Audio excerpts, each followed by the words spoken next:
Les Québécois votent le 7 avril pour renouveler l'Assemblée nationale du Québec. Les enjeux de ces élections, ce sera notre grand angle aujourd'hui. Ces élections, c'est le parti au pouvoir, le Parti québécois de Pauline Marois, qui les a provoquées. Pauline Marois, la première ministre sortante, espérait obtenir une majorité à l'Assemblée nationale du Québec, mais les sondages lui sont défavorables. Le Parti libéral, principal parti d'opposition, est donné gagnant aujourd'hui. Le scrutin aura lieu le 7 avril et on commence à s'inquiéter au Parti québécois.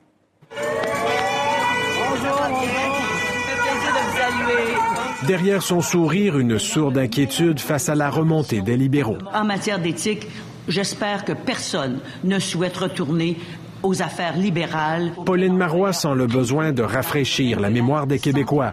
Elle rappelle que sous Jean Charest, les problèmes d'éthique étaient nombreux et que même si le chef a changé, l'équipe demeure la même. C'est les mêmes personnes qui sont dans l'équipe de M. Couillard, M.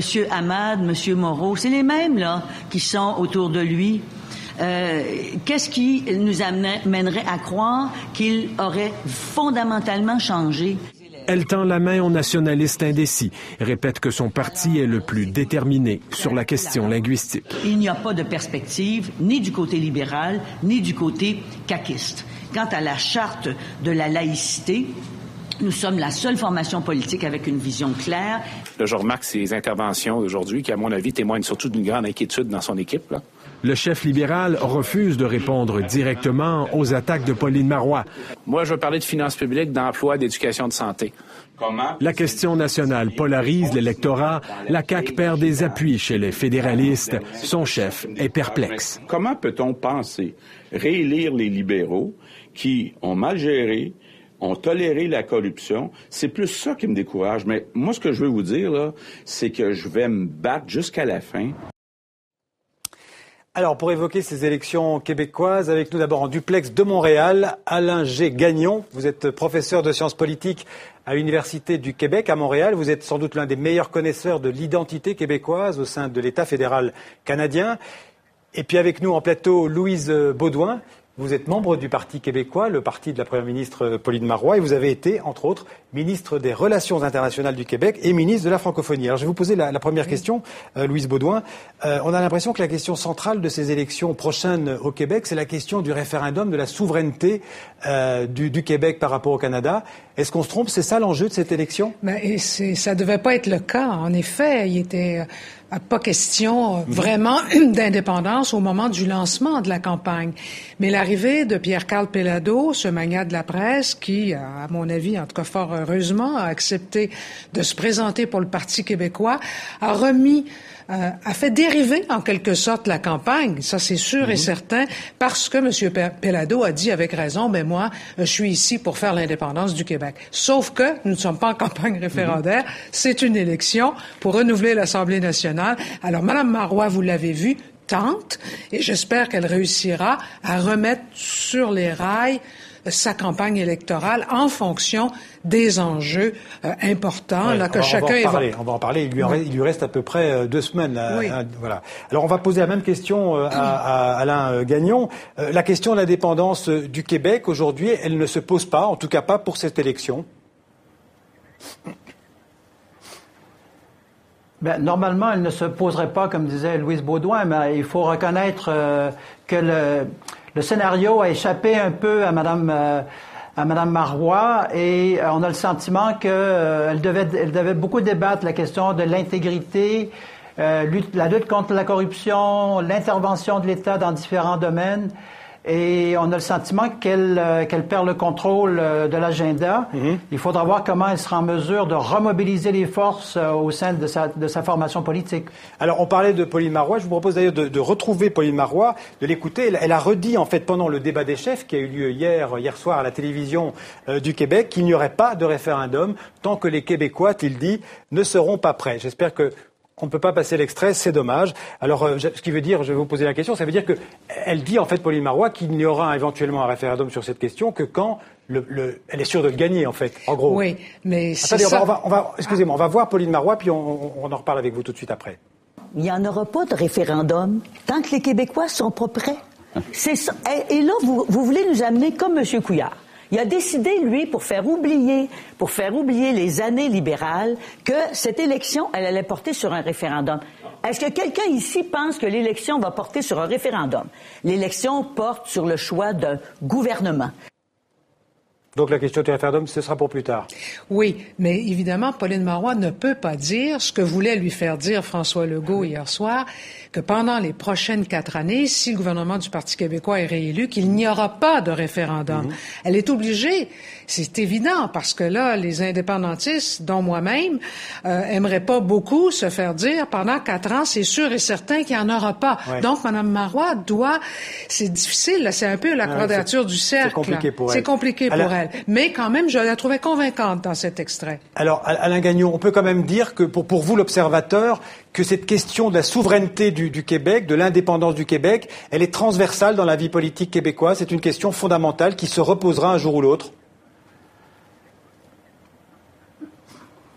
Bien, il est certain qu'elle est déterminante et à peu près toutes les formations politiques doivent s'aligner sur cette ligne de division, si on veut. Mais en même temps, il faut reconnaître aussi hier à M. Legault l'astuce du politicien. M. Legault, c'est celui qui va le plus écoper à cause du débat sur la question nationale. Mais malgré tout, il a posé la question, il a insisté pour que Mme Marois se commette concernant un référendum dans le prochain mandat. Alors, est-ce qu'il y a une coalition qui est en train d'émaner? Est-ce qu'il y a une solidarité qui est en train d'émaner entre la coalition Avenir Québec et le Parti libéral? Est-ce qu'ils ont une entente? Il est fort possible parce que du côté du Parti libéral, ils ont été beaucoup plus silencieux et c'était M. Legault qui était toujours à l'attaque sur cette question-là. Alors sans entrer trop dans les noms qui échappent peut-être aux gens qui nous regardent un peu partout dans le monde, qui nous écoutent, cette question quand même de l'indépendance, il y a eu 2 référendums déjà au Québec en 80 et en 95. C'est quand même quelque chose qui est constitutif. Les gens se positionnent toujours en faveur ou contre. Vous disiez tout à l'heure que vous étiez souverainiste. Oui. Ça veut dire que vous revendiquez comme tel. Absolument, moi, fièrement. Et j'ai fait toute ma carrière politique pendant 40 ans au Parti québécois. Je ne fais plus de politique, mais quand même, je suis dans cette grande famille indépendantiste et ça structure la vie politique québécoise. C'est vrai que la gauche, la droite, il y a eu un moment, peut-être, il y a quelques années, 2, 3 ans, 4 ans, où on a pensé que ça prendrait la place centrale. Mais non, on y revient toujours.